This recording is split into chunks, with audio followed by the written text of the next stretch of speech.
each. It says the patient should be shown the proper injection technique, including drawing up, injection, and storage of insulin. And the patient should be taught about rotation of injection sites to prevent lipodystrophy. All right, and then here also, patient must also be taught how to test blood glucose levels using a glucometer. And then also following a sliding scale if the patient happens to be on that sliding scale.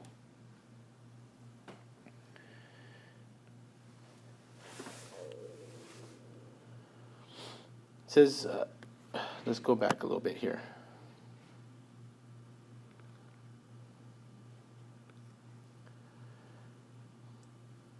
It says right here, I want you to read this. Individuals with cerebral vascular disease, it says coronary disease, advanced complications may be at higher risk of hypoglycemia and may not benefit from tight glucose control. It says in general, the goal for fasting blood sugar is less than 120. The goal for average preprandial, that's before you eat, should be between 80 and 120, and the goal for bedtime glucose level is 110 to 140, and treatment adjustment should occur if the glucose level is less than 100 or greater than 60. Now we talked about teaching the patients on some of the signs and symptoms that can occur. We said that you can have some local itching, redness, and erythema. Just instruct the patient that can happen. All right, it says use of insulin produced by the recumbent has decreased the problem of it causing irritation and itching, but if it's something that continues, they need to seek medical attention. It says administration of insulin by aerosol inhaler allows some diabetic patients to give up injections, and not all persons are able to use this type of delivery system. Now, if a patient needs to be given medications intravenously, the only medication that can be insulin that can be given intravenously is your regular insulin, which you can see highlighted here. Okay, that's the only thing that can be given intravenously and is done usually during diabetic coma or ketoacidosis.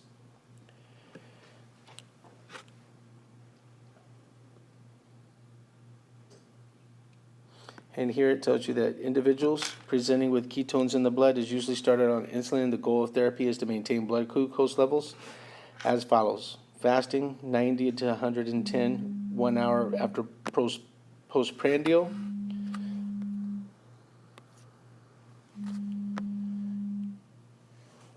It says less than 180, 2 hours postprandial, less than 150. It says there are a variety of medications for how insulin might be given daily to achieve this.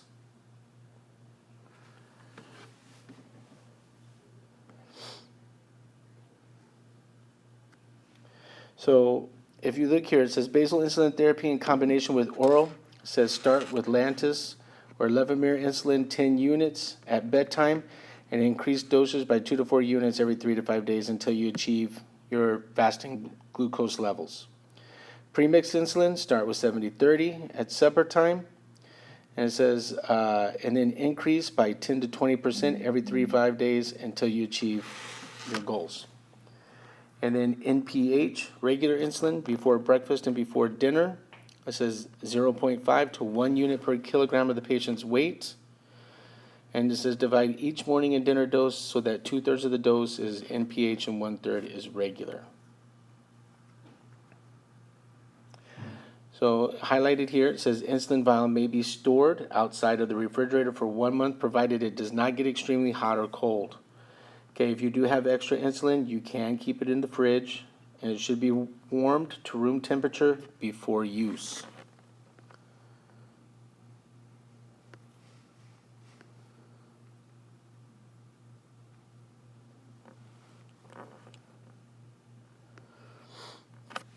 All right, and you can see here it says most patients with diabetes can control their symptoms with 40 to 60 units of insulin per day. That's a lot of insulin. It says some long-term care facilities, in particular those that do not have healthcare prescribers on site all the time, may implement a sliding scale, which we talked about. Make sure the patients understand that and you're able to instruct them on that. All right, so an evaluation of your patients, you need to look for the Somogyi effect. Okay, the Somogyi effect can lead to overtreatment of the patient with insulin. It says when less insulin is actually needed. It says patients older than 60 years of age are often sensitive to hypoglycemia. They should be observed for confusion and abnormal behavior because repeated episodes of hypoglycemia may cause brain damage. So what happens is they can actually have a rebound effect of glucose levels that are brought on by hypoglycemia. And you're going to think that you need to continue to give them insulin because the glucose is going up and up and up when actually they would need less. And then all of a sudden, boom, they kind of bottom out on you. Okay?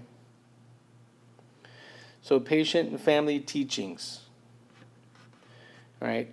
Once, take as ordered. Okay, maintain ideal body weight, promote glycemic control, do your exercise, eat healthy. All right? The patient should notify the nurse, physician, or other healthcare provider if any symptoms occur. If there's any allergies or anything in regards to pork, that needs to be noted. Make sure they're using the proper syringe, the size, the strength of the insulin.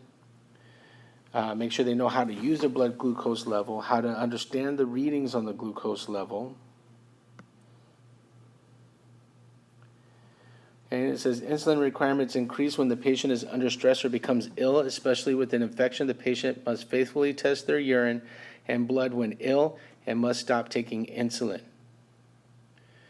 All right, it says, and it must not stop taking insulin. Must not stop taking insulin. It says when traveling, patients should carry an extra supply of insulin, syringes, needles in a separate container.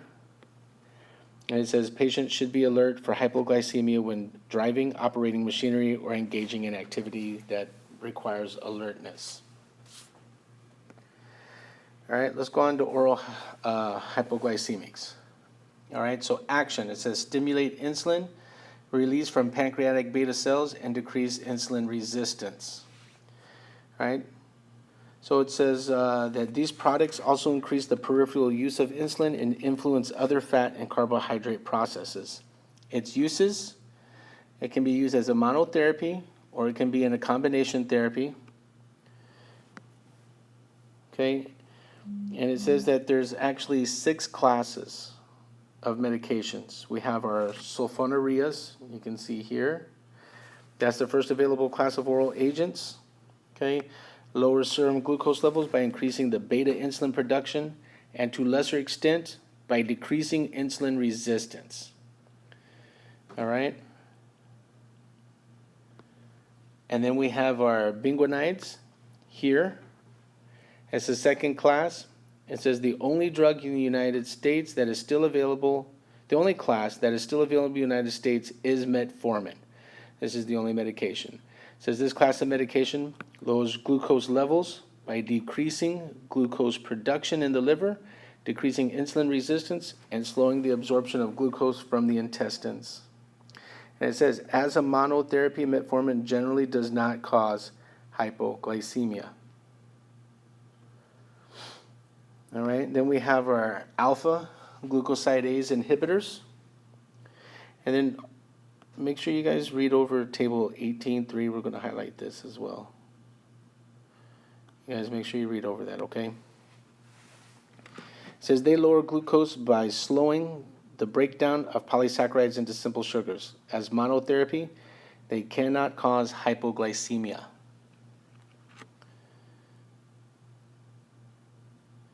Another class here you can see is your meglitinides.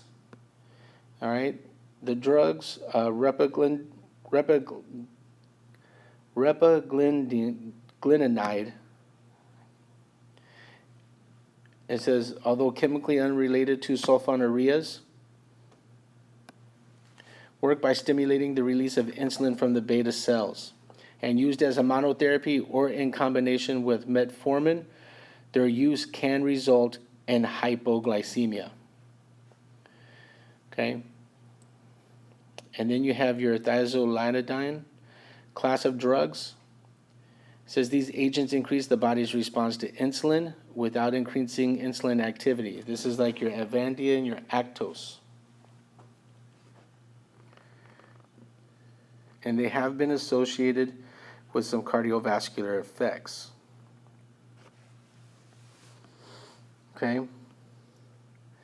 And then our last one here is incretins. It says are hormones that are released from the gut postprandially, and they often are found in low concentration in persons with type 2 diabetes. Okay, so it says here it regulates glucose homeostasis via multiple complementary actions, and along with other incretins, it's known to, and this is how it works, stimulates glucose, highlight that, it says stimulates glucose-dependent endogenous insulin secretion, inhibits endogenous glucagon secretion, suppresses appetite-induced satiety, reduce the speed of gastric emptying, possibly stimulate islet cell growth, and protect beta cells from cytokine and other fatty acid-mediated injury.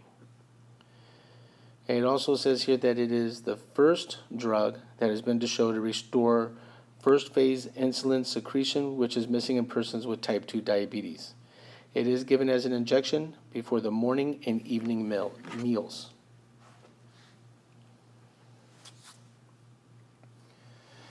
All right, so your sulfonylureas can occasionally cause hepatotoxicity and cholestatic jaundice.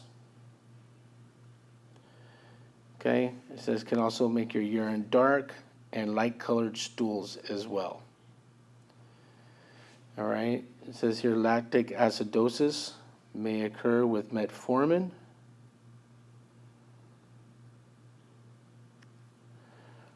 And it says the risk is increased if it's being used with alcohol as well. Some of its most common adverse effects with metformin: anorexia, flatulence, diarrhea, vomiting, nausea. And then with your incretins, it says here adverse effects: nausea, vomiting, diarrhea. And it says many patients lose weight when taking this drug. So some of the adverse effects to these drugs, of course, we're looking at hypoglycemia. You can see here allergic reactions, urticaria, pruritus, heartburn, nausea, vomiting, abdominal pain, diarrhea. Okay? Drug interactions. It says hypoglycemic effects of the sulfonylureas and metformin are potentiated or made worse by oral anticoagulants and various other drugs. A sulfonamide type antibacterial agent and salicylates displace sulfonylureas from protein binding sites, and this leads to high blood levels of the active drug.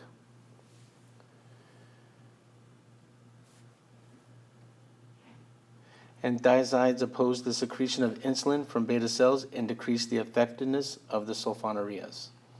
So nursing implications, once again, health history, find out if they got renal issues, liver functions, sulfa allergies, if they have a sensitivity to sulfa medications. All right. And then your patient and family teachings. The patient should report any jaundice, dark urine, light-colored stools, sore throat, allergic skin reactions, red raised rashes. Okay, and it says, and then just